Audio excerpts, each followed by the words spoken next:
Hey, thanks very much, Jim, and welcome back. You're going to pull even again with Cowboy in this one, I believe, for the most fights in the UFC. But I want to ask, is this kind of the strangest set of circumstances you've ever fought in, with a pandemic, an empty arena looking ahead? Yeah, it's a weird one. Haven't haven't been to Vegas and it be this deserted. Haven't had a training camp with as small a team as I had, and yeah, it's definitely odd. I will say though, the atmosphere that we're dealing with now still better than fighting in Fayetteville at the Fight for the Troops in my second one. That one was a little bit tough because we were like in the barracks. So uh, we'll get it done. It's really no issue though. What are you doing to stay busy in the hotel? Because I imagine you're pretty much quarantined right now. You know what? It's been really nice because the room next to mine has a workout area in it, so I've been able to pretty easily get some work done. And I'm not usually the type that goes out and about anyway during fight week. I'm just dealing with my weight and doing what I need to do as opposed to I'm not the type to go to the movies or the mall or anything like that. And speaking of weight cuts, if I'm not mistaken, this is at 160 pound catch weight. How did that come about?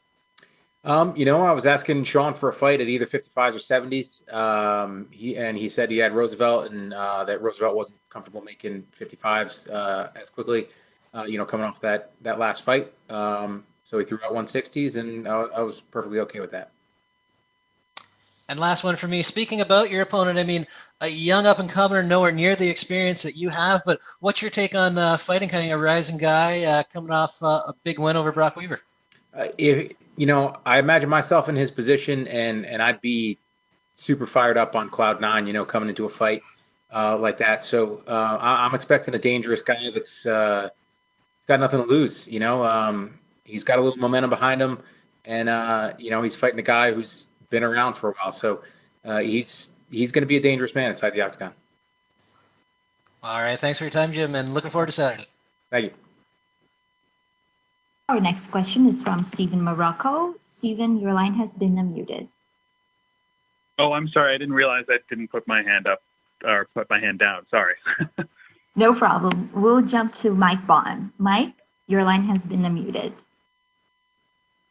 I'm curious, you mentioned a little bit the conditions of the training camp here. Do you think that was beneficial to you? I mean, we've heard from a couple of the other fighters today saying that, the shorter camps, the lack of notice a little bit, there's upside to it because you're not overtraining, you're not overthinking the scenario you're going into. Was that kind of the benefits for you too? Yeah, I do like the shorter notice ones because there is less of that getting in your own head, and dealing with the grind that comes with, training for a fight for 8-10 weeks. But at the same time, like I have been training for the last 2 months or so, and it's been cool to kind of get back to that small group stuff and really make every session about me.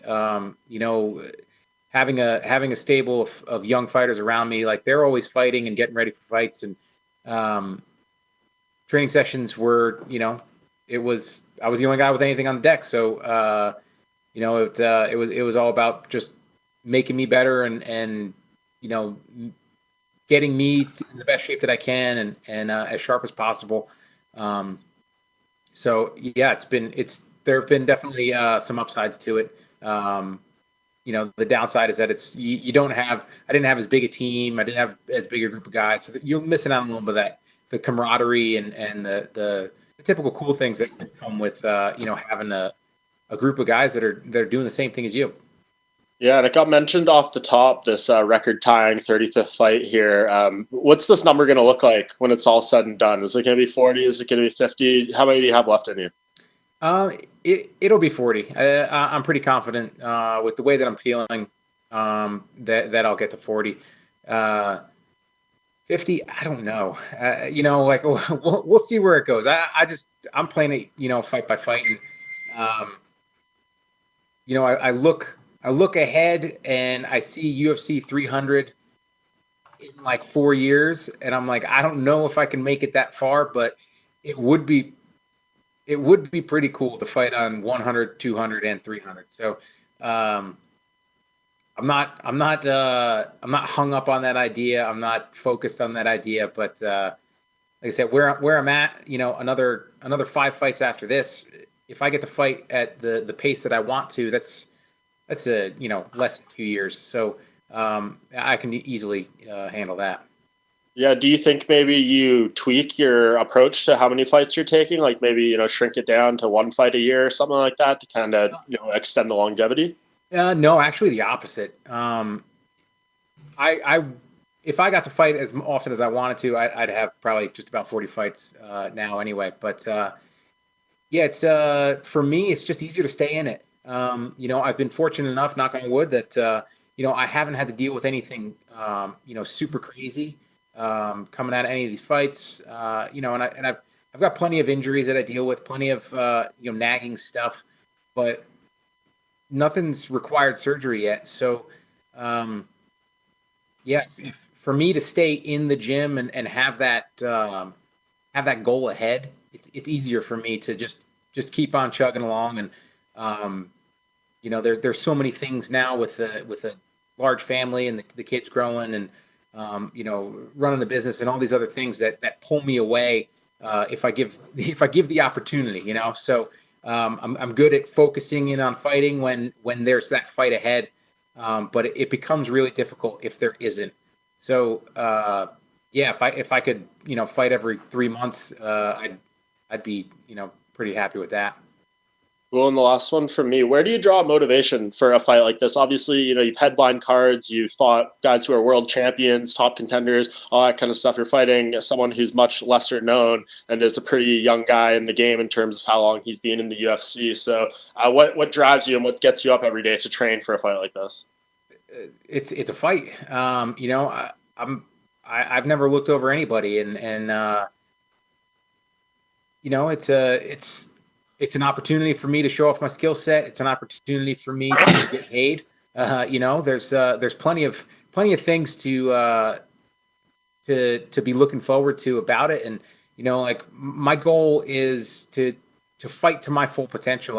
And even at 34 fights in the UFC so far, I feel like I've come close, but I haven't quite cracked the code on how to fight perfectly every time. Like I want to be able to just turn that switch on and be at my best. And it's hard. It's really hard to kind of stay out of your own head and not let any of the things that are out of your control creep in. But yeah, it's that's the challenge. That's the thing that I'm trying to beat. It's really just beating myself and the atmosphere. It never really has anything to do with my opponent. They're just an opportunity and a particular skill set that'll hopefully match up well with mine and me show what I'm capable of. But yeah, it's kind of just it's beating everything else. It's dealing with that part and and all the other things that just pop up. And sorry, I do have one more just based off what you said there. Where has been the closest to that perfection you got? I mean, the last 3 wins you've had have all been first round submissions, pretty quick, less than around 2 minutes each or less. So do you feel you were pretty close there with those Gonzalez and Guida wins? Obviously, the last one didn't go your way, but there's been moments where things have clicked consistently. Yeah, I do feel like I was close with those. I mean, Guida hit me pretty hard, So, fortunately, that kind of, I was super excited for that fight. That one was just to be able to share the octagon with Clay. I've been such a fan of his for a while, and I was just really amped for that one. But yeah, so I was in a really good place, going into that fight, and he still landed that big shot that could have easily been the end of my night. But yeah, the Gonzalez, the Alex White fight, those were pretty good. And I go all the way back to like the Fabricio Camus fight, where there were little things that he did. He swept me and he hit me a couple times, but then I ended up just letting my body do what I've trained it to do for my entire life, and it did it. And against a high level guy, and that was awesome. So yeah, I just want to get to that point where like I can just shut it off and do what I've trained to do and show off all the skills that I'm capable of. Because fact of the matter is I've tormented some of my training partners for years with things that I've never hit in fights.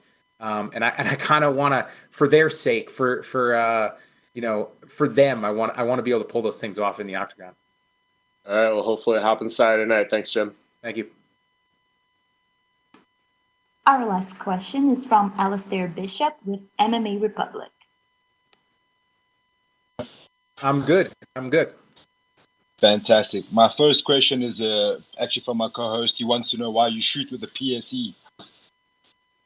Why do I shoot with a PSE? Yeah, you know what? My good buddy and archery coach, John Dudley. He sent me the PSE, and I if he's handing me something, I'm gonna shoot it because he's the master. So whatever he says to do when it comes to flinging arrows, I'm gonna do. Fantastic. You're a guy that I read an article not so long ago about the 3-decade man, someone in quite a long position as an MMA fighter who seemed to be getting better with age, if you can say it like that.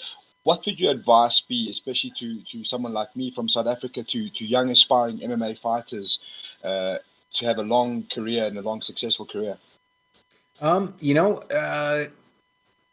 let the bad days